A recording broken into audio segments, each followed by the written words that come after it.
About 2 weeks ago, I was speaking about the importance to be selective and employ our wisdom, actually, in whatever we decide to expose our mind to. And that day, I was talking about the media. And that day, one of our guests, Sally, was here. And after the talk, she came up to me and she said, I only share good news stories. When I read something in the paper, I share it with everyone I know. So when she got back home, she sent me about 5 stories. And then later that week, my inbox was flooded with people who had heard the talk and they sent good news stories. So I thought I'd share one from Sally that really is the prize winner of all the stories I received. I had no idea about this story. Maybe you've heard it before, but this is a story that's really worth retelling and hearing again and again. So this story is from a flight attendant who was on Delta Flight 15. So on the morning of Tuesday, September 11th, we were about 5 hours out of Frankfurt, flying over the North Atlantic. All of a sudden, the curtains parted, and I was told to go to the cockpit immediately to see the captain. As soon as I got there, I noticed that the crew had that all-business look on their faces.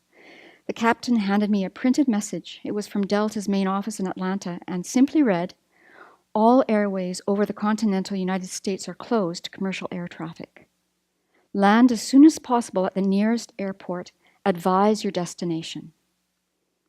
No one said a word about what this could mean. We knew it was a serious situation. We needed to find a terra firma quickly.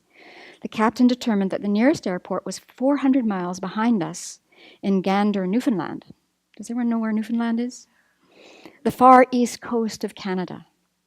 The far east coast. He requested approval for a route change from the Canadian traffic controller, and approval was granted immediately. No questions asked. We found out later, of course, why there was no hesitation in approving our request. While the flight crew prepared the airplane for landing, another message arrived from Atlanta telling us about some terrorist activity in the New York area. A few minutes later, word came in about the hijackings. We decided to lie to the passengers while we were still in the air. So we told them the plane had a simple instrument problem. How many times have we heard that excuse? And that we needed to land at the nearest airport in Gander, Newfoundland to have it checked out. We promised to give more information after landing in Gander. There was much grumbling, of course, among the passengers, but that's nothing new. 40 minutes later, we landed in Gander. Local time at Gander was 12:30 p.m.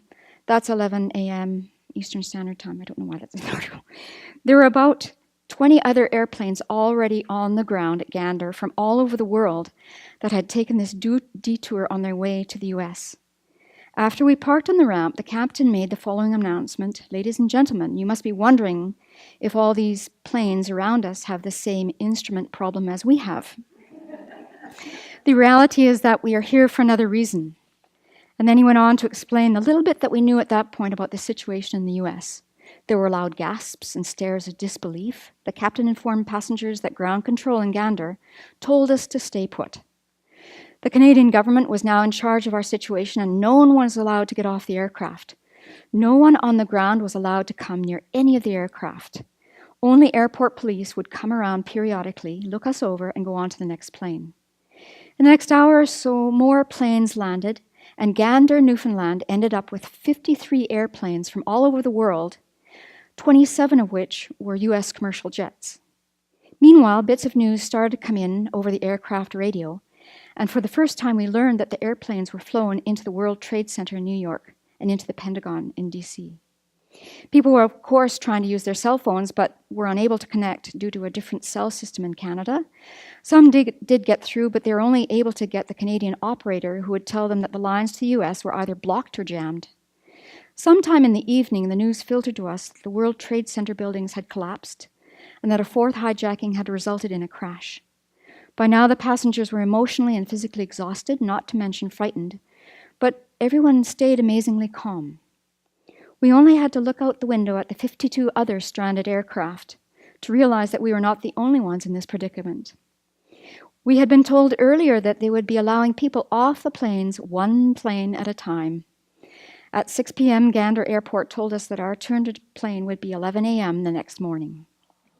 Passengers were not happy, but they simply resigned themselves to this news without much noise and started to prepare themselves to spend the night on the plane.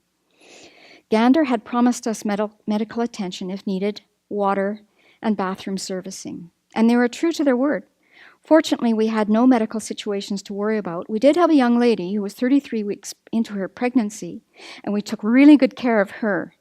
The night passed without incident despite the unforgettable sleeping arrangements. About 10:30 the next morning, on the 12th of September, a convoy of school buses showed up. We got off the plane and we were taken to the terminal where we went through immigration and customs, and then we had to register with the Red Cross. After that, we, the crew, were separated from the passengers and we were taken in vans to a small hotel. We had no idea where our passengers were going. We learned from the Red Cross that the town of Gander, which has a population of about 10,000 people, and they had about 10,500 passengers to take care of from all the planes, we're now going to start dealing with this influx of population. We were told just to relax at the hotel and we'd be contacted when the US airports opened again, but not to expect that call for a while. We found out the total scope of the terror back home after only getting to our hotel and turning on the TV. Meanwhile, we had lots of time on our hands and found that the people of Gander were extremely friendly. They started calling us the plain people. We enjoyed their hospitality, explored the town of Gander, and ended up having a pretty good time. 2 days later, we got the call and were taken back to the Gander airport. Back on the plane, we were reunited with the passengers, and we found out then what they'd been doing for the past 2 days, and what we found out was absolutely incredible. Gander and all the surrounding communities within about a 75-kilometer radius had closed all high schools, meeting halls, lodges, and any large gathering places. And they converted all these facilities to mass lodging areas for the stranded travelers. Cots were set up. Some had mats with sleeping bags and pillows set up. All the high school students were required to volunteer their time to take care of the guests. Our 218 passengers ended up in a town called Lewisport, about 45 kilometers from Gander, where they were put up in a high school. If any women wanted to be in a women-only facility, that was arranged. Families were kept together. All the elderly passengers were taken to private homes.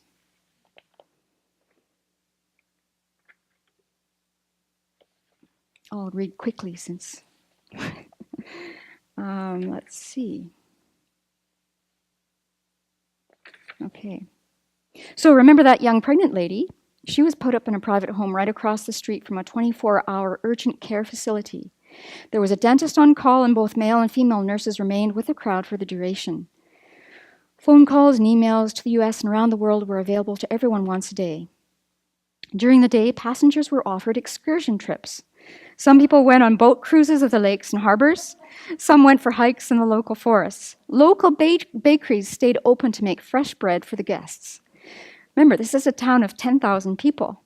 Food was prepared by all the residents and brought to the schools. People were driven to restaurants of their choice and offered wonderful meals. Everyone was given tokens for local laundromats to use their clothes since the luggage was still on the aircraft. In other words, every single need was met for these stranded travelers. Passengers were crying while telling us these stories. Finally, when they were told that their US airports had reopened, they were delivered to the airport right on time and without a single passenger missing or late. The local Red Cross had all the information about the whereabouts of each and every passenger and knew which plane they needed to be on and when all the planes were leaving. They coordinated everything beautifully.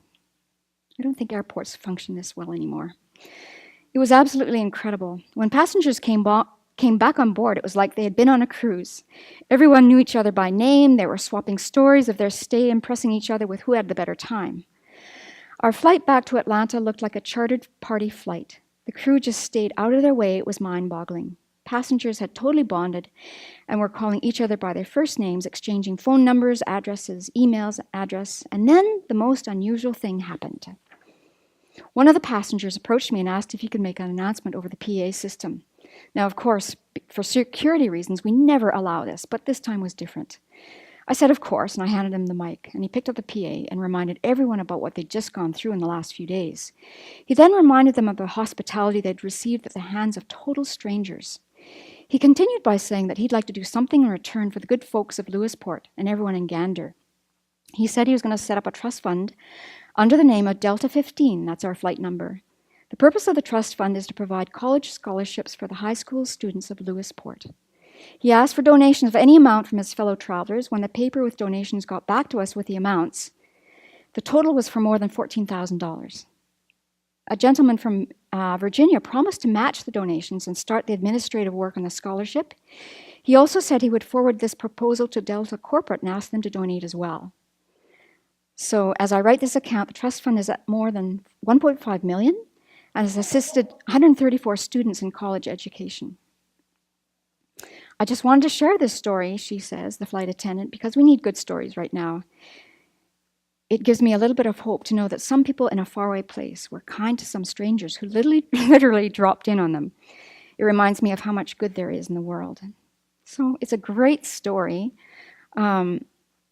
It's not a recent story, but it's worth retelling this story a lot. And it just shows us the resilience of people and how, we can all step up to the plate. It's in our mental capacity to do that. So let's do that and not wait for a disaster.